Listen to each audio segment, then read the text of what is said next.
នលោកមកเป็นជីវិតដែលលោកធំជាយាមប្រាប់គឺគូពិភពជួបនឹងជីវិតថ្មី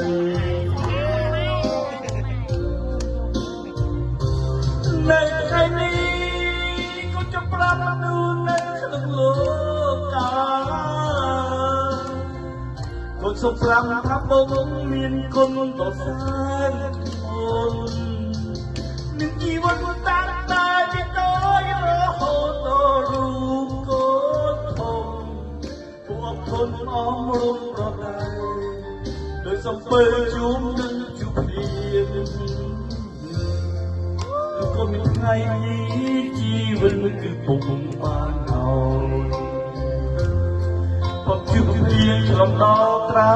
យបានជួបបញ្ហា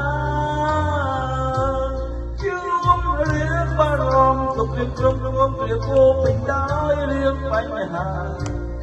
ក៏ចាំពុំប្រាប់ថាជីវិតគ្រាដល់ស៊ូជួបរឿងបារម្ភទុករឿងក្រុមរួមព្រាពោពេញដោយរឿងបញ្ហា